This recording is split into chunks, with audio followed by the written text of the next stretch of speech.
বিগত 3 দিন ধৰি ৰাজ্যত প্ৰচণ্ড শীতে বিৰাজ কৰাৰ ফলত জনজীৱন প্ৰায় এক প্ৰকাৰ স্তব্ধ কৰি তুলিছে।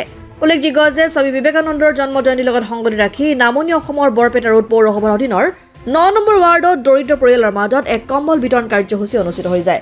পৰিধানযোগ্য যে বৰপেটা ৰোড পৌৰসভাৰ 9 নম্বৰ ৱাৰ্ডত ৱাৰ্ড কমিছনাৰ সুৰেশ চৌধুৰীৰ নেতৃত্বত দৰিদ্ৰ পৰিয়ালৰ মাজত বিনামূলীয়াকৈ একোখন কম্বল বিতৰণ কৰা হয়। উল্লেখযোগ্য যে ৱাৰ্ড কমিছনাৰ তথা বৰপেটা ৰোড বিশিষ্ট সমাজকৰ্মী সুৰেশ চৌধুৰীয়ে বিভিন্ন সময়ত এনেদৰে নিজৰ গাঁঠিৰ ধনেৰে অন্ন বস্ত্ৰ আদিকে ধৰি অনেক দিশত দৰিদ্ৰসকলক কিছু সকাহ দি আহিছিল।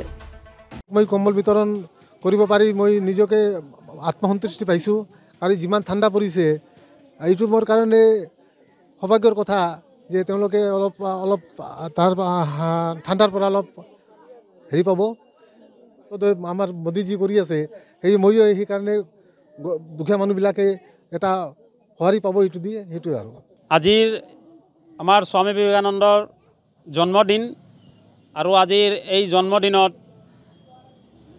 আমাৰ 9 নম্বৰ ৱাৰ্ডৰ কমিশনাৰ শ্ৰী সুৰেশ কুমাৰ চৌধুৰী ডাঙৰীয়া আমাৰ 9 নম্বৰ ৱাৰ্ডৰ ৱাৰ্ড কমিশনাৰো এই সকল ব্যক্তি অন্তোদয় ব্যক্তিসকলক আজি কম্বল দিব বুলি আমাৰ ভাৰতীয় জনতা পাৰ্টিৰ কাৰ্যকৰ্তাসকলক বহুদিন ধৰি তেওঁ এই মনৰ ইচ্ছা ব্যক্ত কৰি আছিল।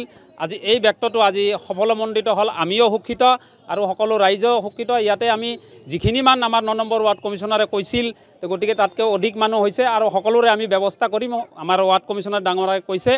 অসম আদিত্য, বৰপেটা।